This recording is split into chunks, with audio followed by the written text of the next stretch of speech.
Growing up as the daughter of a narcissistic pastor. From a young age, I knew my father was a broken man. What he preached was often different from the life he lived, which caused major conflicts in my spirit. There were many faces to him. The father, the husband, the pastor, and I lived intertwined and entangled in these different realities that were deceiving, manipulative, and self-serving. I saw the mask and the man behind it, the raw, naked truth, and the hypocrisies that existed. I saw the differences between his real life and the one he portrayed in front of the congregation. Growing up, my father abused me, my mother, and my brothers. He meted out abuse from physical violence to spiritual and mental torment. While stationed in Germany, the physical violence escalated, and my father was leaving visible welts and bruises on our skin. I reported this abuse, and my younger brother and I were placed in a German foster home. My father convinced us he would change, and for a while, he did.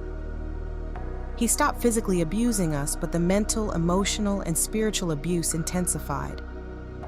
Pastor's abusive behavior was not just limited to his family, he also victimized members of the congregation. He would hit them with his cane, convince them to give money they did not have to give, and coerce them into financial obligations they could not fulfill. He would threaten hell on the members, yell at them in sermons, and even pray for harm to come to them when he didn't get his way. He would degrade female members by commenting on their weight, laughing about domestic violence situations, and glorifying his past life of controlling and pimping women. Some took legal actions against him because of fraudulent business deals and financial disputes. Some accused Pastor of stealing cars, dealing drugs, being a shady landlord, and having extramarital affairs. Of course, he disputed these allegations in front of the congregation, but his actions suggested there was some truth to them. Further, his denials proved disingenuous since he preached about these evil actions, appeared proud of them, and committed many of them against those same members. Then he would yell at us for not speaking against his accusers within the community. I spoke to my father many times about this toxic behavior, but he became more callous and more brazen. As a result, some of us left his church. Like many of you, I am enraged and exhausted by the influx of headlines depicting yet another spiritual leader's fall from grace. My heart aches for their victims. Victims like my siblings and me, victims like my mother, and victims like some of you who have served under these spiritually shallow evildoers. Everything my father touched and every person he interacted with is forever changed and scarred. That area of impact where people have been most devastated has sadly been in the church. I was not silent about my father's wrongdoing.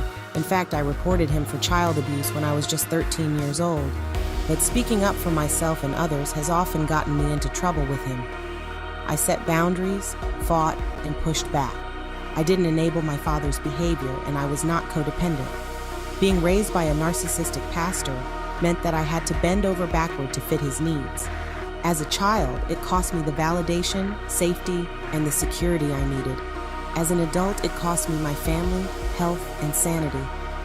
I became so beaten down that it severely compromised my health. My body began attacking itself, and I was losing all desire to fight. I felt like I was dying. I am angry. That's why I felt compelled to write this book, because anger was making me sick, draining the life out of me, and literally killing me. It was like a weed sucking up every bit of goodness, a cancer blackening every lively cell, ravaging, mutilating, and brutalizing every part of me, including my spirit. I began having unexplained illnesses, mental fogginess, extreme fatigue, debilitating sadness, and uncharacteristic emotional outbursts that shocked even me. It confused me. What's wrong with me? I thought. Nothing made sense. The dots weren't connecting and things didn't add up. So I embarked on this journey to improve my health and live my best life. A journey where I uncovered the root cause of my anger, broke free of those who triggered it, and processed the effects it all had on my mind, body, and spirit. Anger cannot live in the same space as peace, and my quest for it was constantly being roadblocked. Yet, it wasn't until anger started eating me alive that I knew I had to do something different. I had to let go of it. At least that's what Pastor conditioned me to believe, but I knew my anger was valid, justified, and dare I say it, righteous. I am a nationally certified counselor, however, I am not telling my story from a clinical perspective. Further, I am not trying to diagnose anyone discussed in this book. My clinical training has been a powerful tool in understanding my life as the daughter of a narcissistic pastor and working through the healing process. I tell my story as a daughter, a believer, and a victor. I tell my story as someone recovering from narcissistic abuse and learning to love herself. I don't have all the answers, but honestly, I'm not sure that answers are what's needed right now. Instead, I'll focus on putting it all on paper. I must warn you, this book contains transcriptions of my father's own words, offensive language, and recounts of abuse that some readers may find triggering.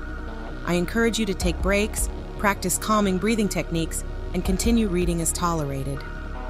Further, I encourage the sufferers of abuse and neglect to contact law enforcement and seek help from medical and mental health professionals. So take a break, take a breath, take it in small chunks, but don't silence me. Hear my voice, feel my heart, and take a journey through my mind as I process this complex childhood trauma. Predictably, things will worsen before they get better, but my father's prayers for ill will to come to me and my family will not deter me. As the pastor's daughter, I offer a unique perspective, a vantage point different from others. I have witnessed pure evil, the inner workings of a man whose only God was himself and his money. I cannot move forward in my journey until I confront and expose the abuse, manipulation, and control that were making me sick. But where do I start? At the beginning, the root of the anger, the events and actions that cause my heart to break, my spirit to ache, and my soul to cry out. I pray my experiences enlighten and encourage all who read this book, and that God gives you the strength to do what is necessary to heal from narcissistic abuse. I believe that there are lessons in these challenging situations, that even negative things ultimately work out for our benefit. Just as I am doing the work to heal from the abuse I experienced, my father can too. This will anger him, but he too can find redemption from what I reveal within these pages. The choice is his, but I must expose this now so we can heal. As Dr. Ramani says, sometimes hurt people help people. So I invite you to take this journey with me, the journey of a truth teller. My name is Delores, and I am the daughter of a narcissistic pastor. That's my reality, and this is my story. The Pastor's Daughter, Provoked. What happens when the one meant to guide your soul becomes its greatest harm? The Pastor's Daughter, Provoked dives fearlessly into the life of Delores Michelle Peters, uncovering the harrowing truths of a family ensnared by spiritual abuse. Through riveting accounts and raw recordings, Delores reveals her journey of breaking free from a narcissistic pastor father who betrayed his calling. Discover how she turned pain into power and a debilitating past into a compelling memoir for redemption, vindication, and justice. It's time to reclaim your voice and take the first step towards spiritual freedom. Order The Pastor's Daughter, Provoked today on Amazon and embrace your path toward recovery.